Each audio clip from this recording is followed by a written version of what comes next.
You. Let us pray. Loving and holy God, as we come together this morning for this time of food and fellowship, we ask your blessing on the food that has been prepared for us. We thank you for the gift of fellowship, for the chance to be together and to worship you in this place. Continue to move among us, inspire us, and enlighten us as we work to carry out the ministry that you call each of us to in your holy name.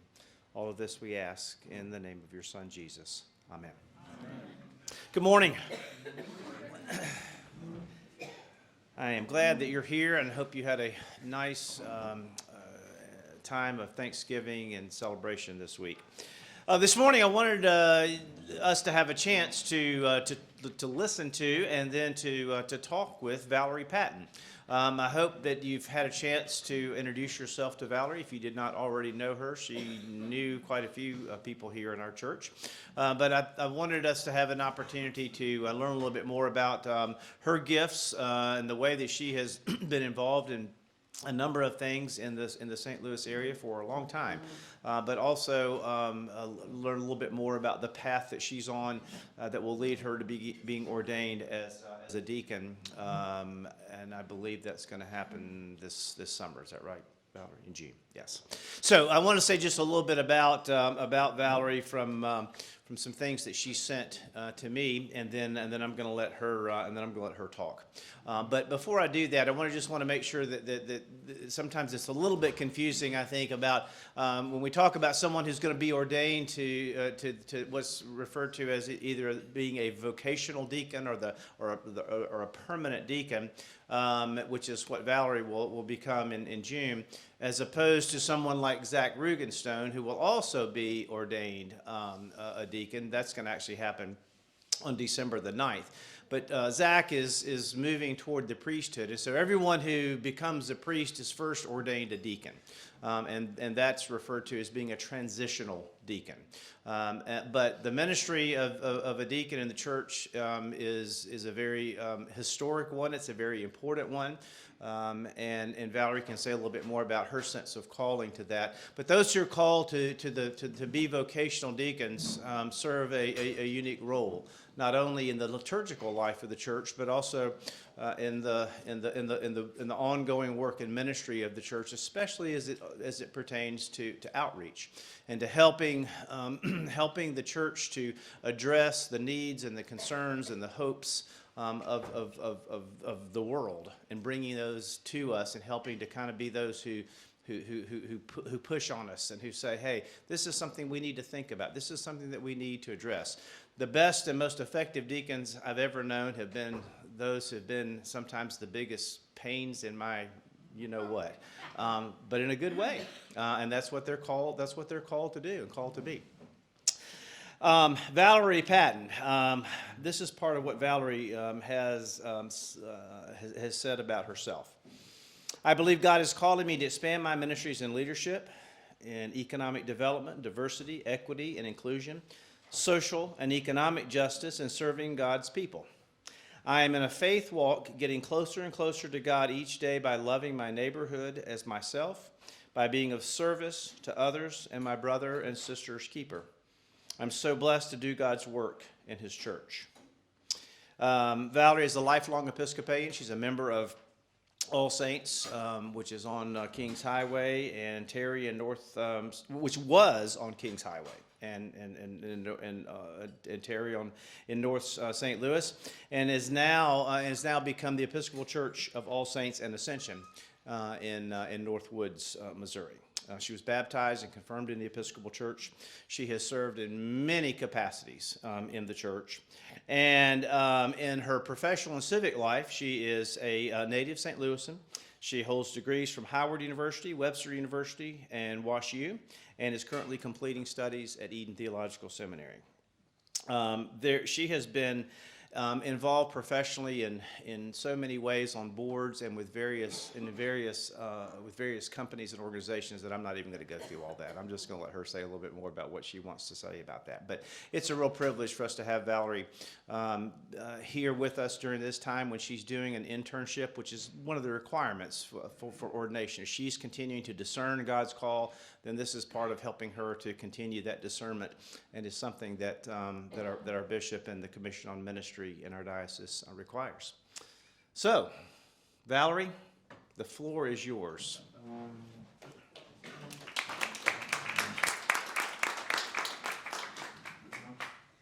I really don't know who that person was who he was talking about.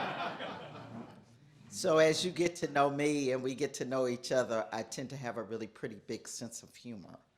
And if I say something crazy or do something crazy, do feel free to tap me on my shoulder and say, did you really mean to do that, or did you really mean to say that? So I am very humble, honored, and blessed to have this opportunity to spend time here at St. Peter's with all of you. Some of you know my spiritual director, Reverend Joseph Wallace Williams, who was here for some time.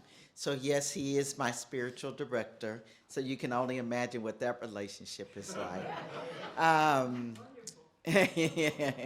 Yeah, he is a really, really good guy. So what does that spiritual director do? They help you continue in your discernment. They're kind of like your own private therapists that you don't have to pay for. So at the end of the day, they really help guide you, and they give you assignments, and they really help you go deeper and deeper into who you are. So who am I? I'm a Christian. I'm a woman of faith, very spiritually led. I am a daughter. This morning I have with me my 89-year-old mother, Betty Patton. She could break herself away from All Saints and Ascension today to hang out with us this morning, and who is a lifelong Episcopalian also, hailing from Miami, Florida, where she grew up in St. Agnes, which is in a historic church in Miami in Overtown back in the day, which is still going today. So I'm a teacher, I'm a connector, I'm a helper, and many days you will hear me say I'm confused. So where does the confusion come? So David has told you a little bit about me, you've read a little bit about me. By profession, I'm a recovering accountant. I'm a recovering operations IT person, which means I never coded. So I make sure all the systems run. And it's really something. I was talking to one of the youngsters that we hired back in the day who told me they've almost been there 30 years. I can't believe it. And I was telling her a room this size would run one application back in the day. Now everything you can do it on your phone. You can code, you can do whatever. So then my mother is a lifelong social worker, and of course, I'm her only child. So I rebelled, but I've always been a helper.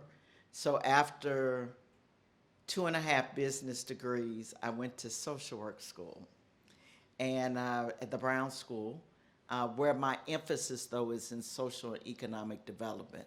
So I don't really care about buildings and doing the deal or transaction. I care about how systems and policies are created and how they affect people in community. So that's my life's work at the end of the day. You've heard lifelong Episcopalian, baptized on Easter Eve, confirmed, many, many fond memories of growing up in the Episcopal Church, All Saints. I did scouts there. My mother was superintendent of the Sunday school, so you have to act right when your mother is superintendent of the Sunday school.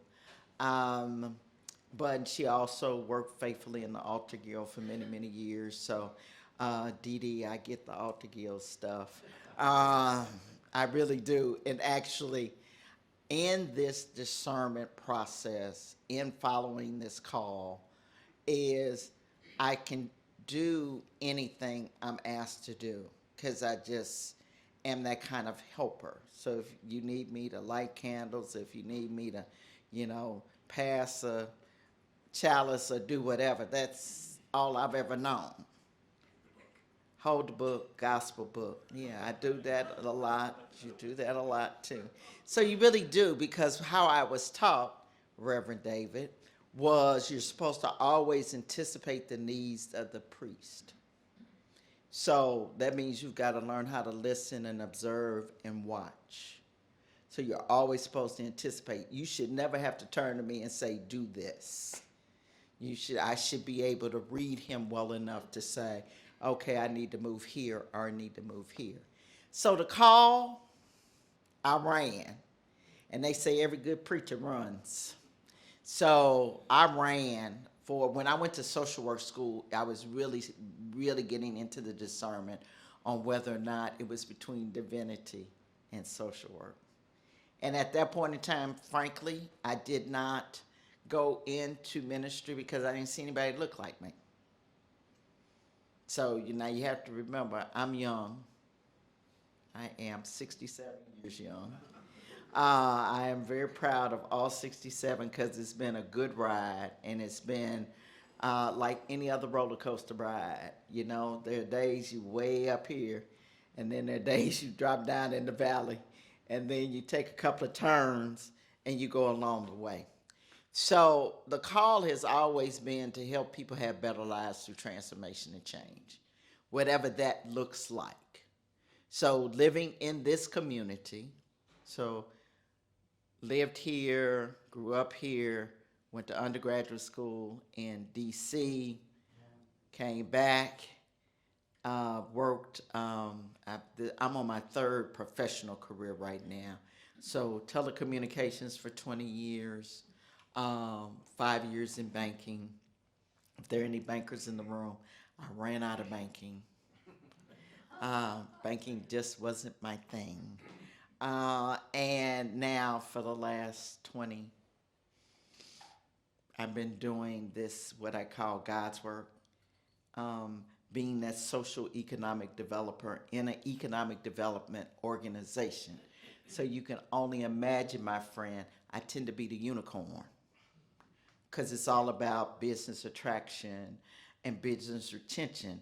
But I'm really trying to say, well, if we do this deal and we put it right here, what's that going to do to the community? What's that going to do to the people? So you can imagine some days are a little bit more exciting than others. I tend to be very, very positive. I'm always going to look for good. I'm not as good as my mom, though. My mom can find good in the axe murderer. I'm not quite there, okay? But I really do look for the good in people and see how we can help people be better. I'm excited to be here. You've just finished a strategic plan that has 3 pillars around worship, community, and outreach. I'm looking forward to working with the outreach team on how can we help this place we call home a better place to live, work, play, and invest with the resources that we have. So I finally got to divinity school, so I'm an Eton graduate. I graduated back in May. Once again with the same type of lens, ministry in the public square, community leadership, and advocacy. So all of my work is about how do we make this thing better. Dudley's known me for a little bit of time and kind of knows about that vein in me. So it is really about how do we help God's people in this time that we're in, which is quite a time to be in. We're on the verge of a world war, if nobody's paying attention. We have people that are hungry. We have people that are unhoused within miles of here. So we don't even have to go far to see where the need is. So how do we really build that sense of community where everybody is welcome and everybody belongs, no matter what your social status is, no matter what your economic status is, because it really is about the people. And you will always hear me say, it is never about me. It is always about we. So how do we do that together? So I'm glad to be here. I'm looking forward to doing some great things here with all of your help. Because like I said, I can't do it by myself. And I promise, if I say something crazy or do something crazy, please do stop me. Because I will push back. Like you may say, well, why don't we do this? And then I'm going to say, well, did you think about the implications of doing that for that community? So it's good to hear deacons can be a pain for you. Should be. Okay, should be. Yeah, okay, I can do that. I'm good at that. I can do that. So I'm also a conversationalist. So I've been talking for a few minutes. What questions do you have? What do y'all want to know? Live in affectionately Lower North County, so I'm about 15 minutes from here. Lower North County. I live south of Highway 70 by Express Scripts in Umsel.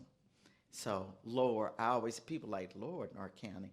But if we look at North County in its vastness, it's huge. So you have south of Highway 70, then you have between 70 and 270. And then, as I sometimes jokingly say to all of my friends that live in God's country, North County, which is a good 25, 30-minute drive from my house. So I'm like, woo-wee, y'all try to get as close out of the city as possible, which they live by the river. So if you know anything about that vastness. So so many of you have seen my house, and you're like, yes, because I'm on runway 12R right, going into Lambert. So when the wheels drop, you're generally right over my house. Okay, so you've all seen my house at some point in time. What you got? Don't be bashful. Dudley.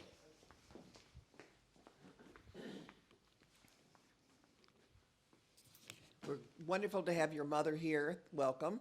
And particularly glad, Valerie, that you are here, because I have followed Valerie's mostly at a distance through 100 years, I think it is, Valerie. And so you can't be 67. You've lived a lot of lives in those years. Mm-hmm. But I think about where we go forward as a church and some of the things that are important to me that I think we need to put in our decision making. One is that we do stuff with people, not for them. You know, how do we work with either, whatever that means. It could be defined in 100 different ways. How do we work with people? And then how do we stay with it long term?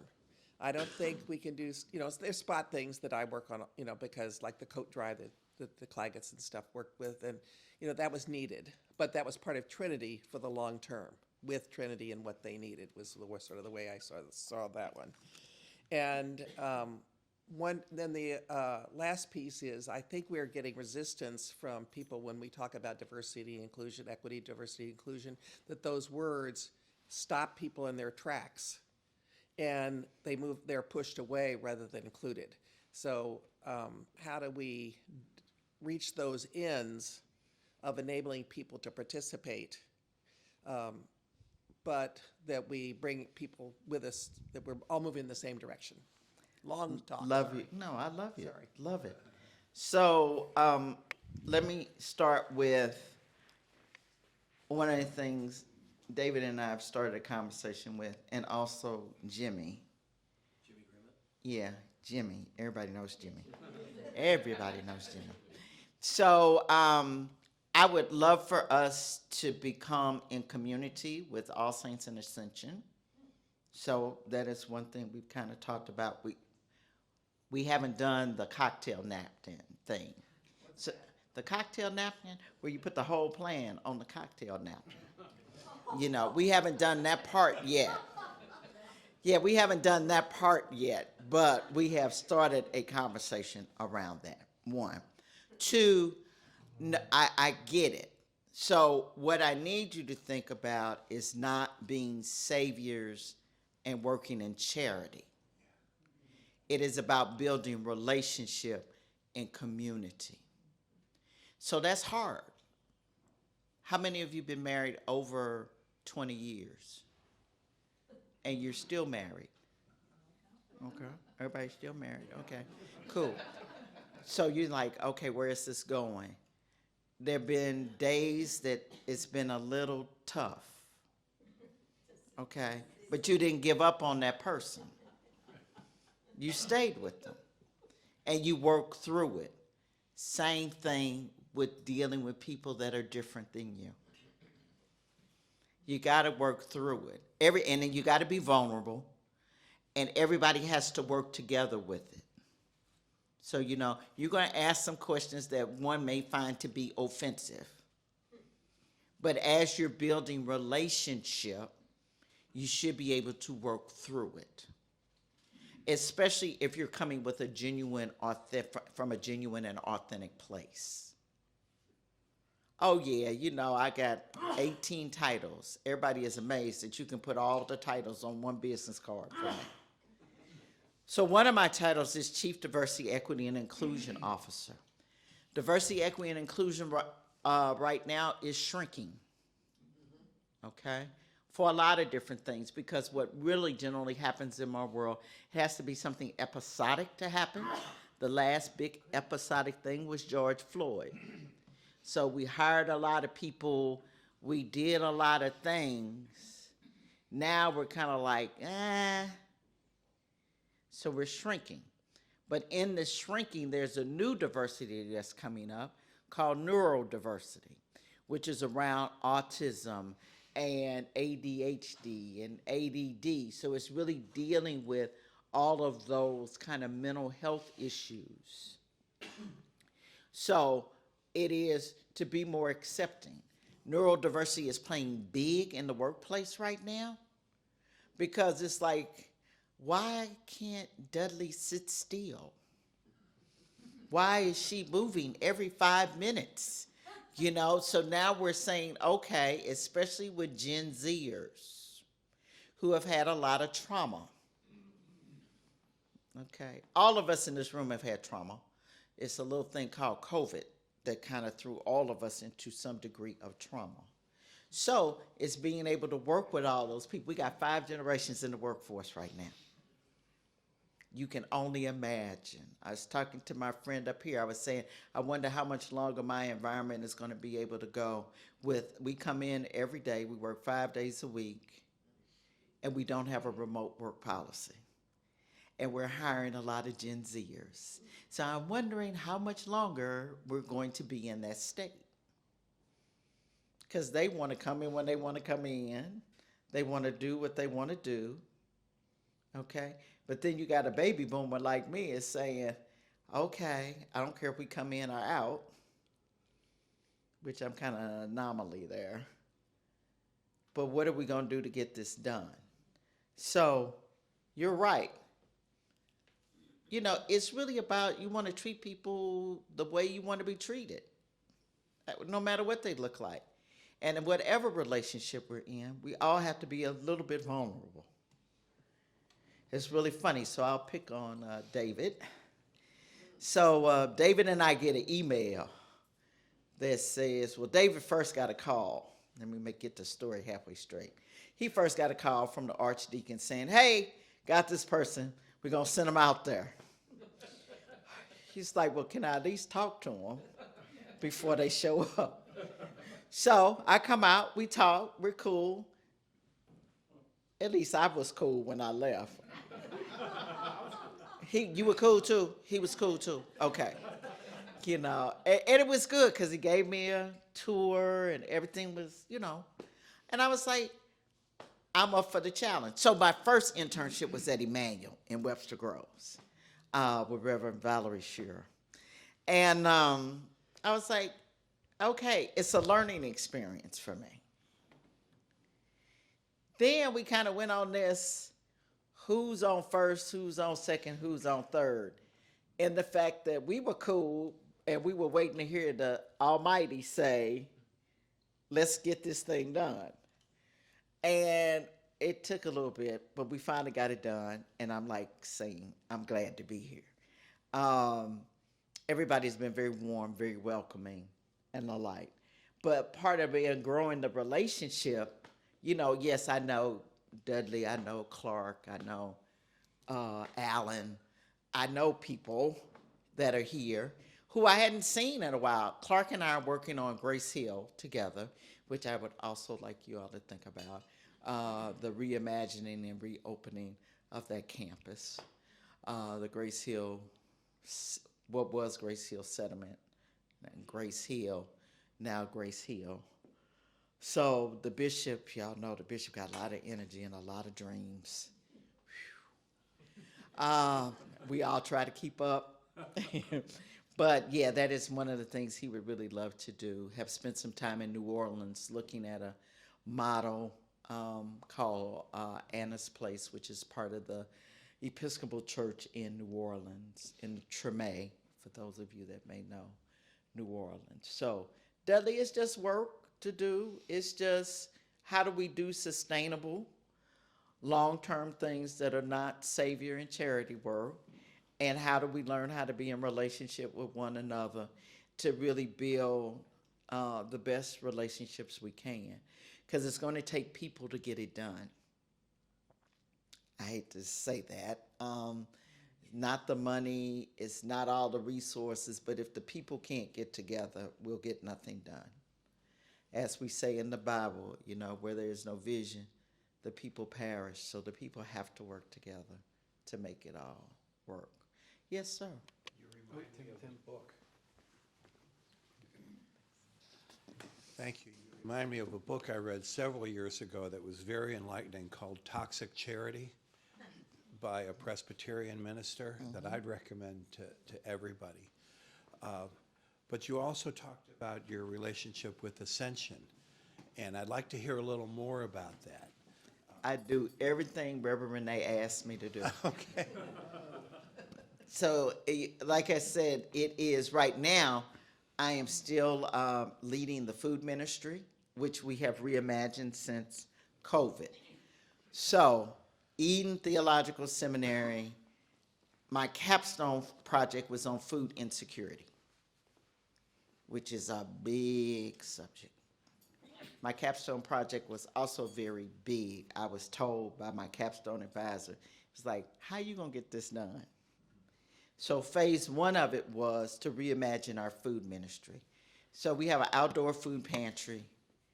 We have an indoor food pantry, but we have partnered with the Urban League of Metropolitan St. Louis to do a food drive-through giveaway the third Saturday of every month, which is quite something to organize at the end of the day. So we had last Saturday, we had people lined up at 9 o'clock. We don't start until 11. But we started early last week. We started about 10:15. By 11:30, we were out of food. We gave away turkeys and we gave away boxes of food. So we are at All Saints and Ascension on, so the easy intersection is 70 and Lucas Hunt. How many golfers I have in the room? So you've been over that way. You either played at Norwood, Glen Echo, or Normandy, the public course, yeah. So yeah, that has become, we actually asking them to almost double what we gave out on last Saturday because the need is just that great. And we will be out there unless it's ice and snow. We've made that commitment. Part two of phase two is 5 houses from the church is a vacant lot where a house burned down. They've cleared the lot, and we want to put in a garden. a sweat equity garden. So if you work in the garden, you will be able to take things out of the garden. Now, this is where Northwoods is one of those 90 municipalities in St. Louis County, which has its own fiefdoms. So we're kind of fighting with the fiefdom right now on the acquisition of the lot. So we want to lease it, of course, for $1. We don't want to buy any real estate. But the aldermanic structure is fighting. So one alderman doesn't want the other alderman to just pray for me in those meetings. So we're going to do something. We have some land, but of course they're pushing back there because they said we don't want, because the land we have, you can see it off of Lucas Hunt. They don't want anything to look like we got a farm going on, but people looking off of Lucas Hunt. It's just, they don't, Hunt is something special. That's all I'm going to say. There's something special. So if we don't get that lot, don't worry, we're going to get something somewhere, because we have a big parking lot. We're going to do raised beds anyway, so we'll figure it out. Phase 3 is, as I say, I'm a social economic developer. So what do I care about? All the intersectionality issues. So what I would love to see in phase 3 is that we actually began to build a food distribution network, which we could employ people in community. So that's a little way down the way on that. But it all depends. So, I'm open to anything there. Because in doing the research and narrowing the research, so there are about 4,000 residents in the city of Northwoods. Only 4% of them are insured. We are in the 24-1 footprint beyond housing. Chris Kramer, who leads that. So one school district, Normandy School District, which I am a graduate, so that's the high school question. I went to Normandy, graduated from Normandy, but I went to Normandy when it was only about 10% of the population was African American. Now it is 99% African American. We were one of the top 5 school districts when I went. Now we are provisionally accredited. 100% of my kids can qualify for free and reduced lunch. So you talk about things to do. 78% of my kids going into the 3rd grade cannot read. So, Dudley, to your point, if we got a group together and say we're going to work with these kids in Normandy, that's not charity. That's teaching them how to survive long term. And we have the money. It's not like we're a school district that is scraping for money. By any stretch of the imagination, the state is very kind to us on the per student allotment. We've just redone the high school campus. It's been completely renovated and had additions to it. And you think about that. So, and then we got 3 golf courses. 40% turnover in the school. Yeah, 40% turnover. Like I got about 39 positions open for teachers right now. Yeah, and I take it personally, and I do take ownership of it. And I'm on the school board, but I'm coming off the school board because I was state appointed and returning it back to local control. So unless and it's like a full-time job at the end of the day. So there are many things we can do. We just need to hone in on what are we going to do, how we're going to do it, and that we can make it sustainable over time. So it's a lot of possibilities out here. I help people think. I'm a visionary. I help people think. But I also like doing, but probably my greatest joy is to do the food ministry at church. We also do social justice. We're getting ready to do a health and well-being series, but we're going to talk about the hard stuff, suicide, gun violence, all of that, experts. and all of those that I've been, so part of my blessing in the ministry, I have worked in the corporate environment for 4 decades. I know I only look 16. And, but I've garnered a lot of great relationships that want to do some things. So I'm going to help them do some things in this thing called church, in this thing in helping us build our community. Like my organization, we did a jobs plan, and they almost put me out on that one. Because I said, we got to look at the intersectionality issues, guys. We can have all the jobs in the world, but if we don't have health, we don't have education, we don't have secure housing, we don't have transportation, what's a job? So if somebody lives in what I call God's country, North County, and their $15 an hour job is in Clayton, and it takes them 2 hours to get there, they've spent half of that $15 in what? Transportation. Then they have to make real life decisions on food, medicine, housing, all of that. That's where we can help at the end of the day. Dudley's going. How do we help? You know, education is the key to any freedom.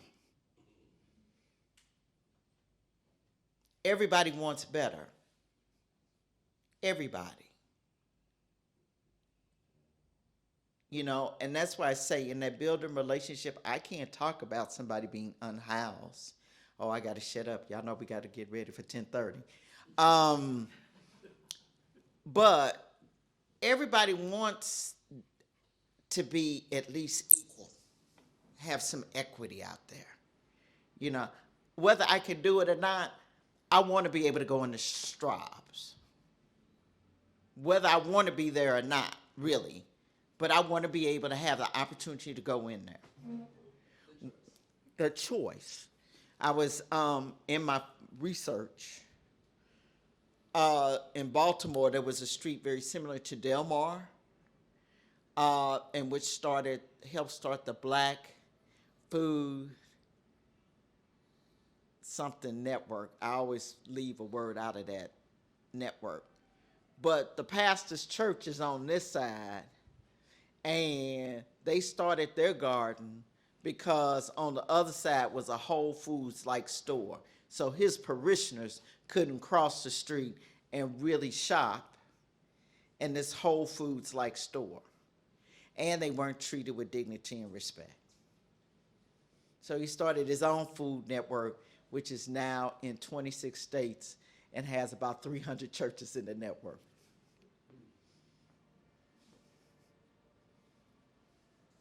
So you hear the choirs tuning up. Go on, Dudley. All I had to do is put on the vestment, so I'm good. And y'all in for a good sermon for those of you that weren't at 8 o'clock. Just like everybody here basically raised their hand that they've been married 20 years, many of the ones here are your choir and who have been working out there for their lifetimes on some of the issues. And you have brought up issues in Northwoods, in downtown Grace Hill. We have things at Haven of Grace. We've done the food. We have people working at St. John's, and we're a small group. Mm-hmm. So one of the things that I really see as the need is how do we clarify our vision enough that we can actually go out and enable a number of other people or other groups. They wouldn't have to be Episcopalians necessarily, but it would be great, and really do something. There is so much need out there. All we got to do is put the plan together. We just need to have a way to articulate exactly what needs to be done. And we only want to do 3. Is that it? That's the magic number. Well, you've already mentioned about 12 today. Right. Give you something to pick from. Give you something to pick from. But thank you. I promise I'm not running away. Nobody scared me. I'm not running away. I'll be here. You can stop me anytime. Ask me anything. You're going to have to sign on for longer. This is not Well, you know, one of the couple of things that we, David and I agree on, One is God's time.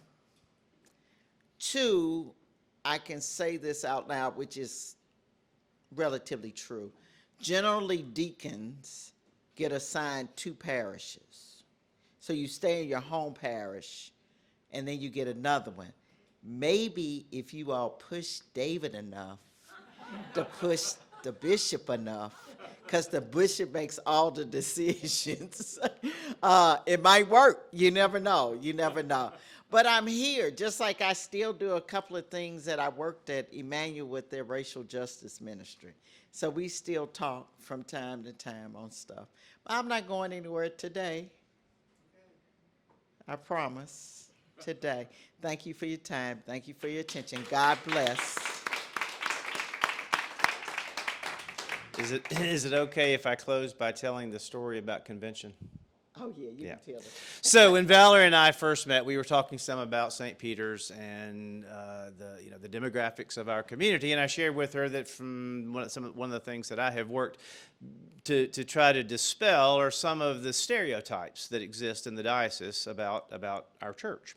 And so when Valerie and I were talking after our recent diocesan convention, she said that she was approached by several people who were asking her where she was going to be doing her internship. And when she said St. Peter's, she was met with, good luck. I hope that goes well for you.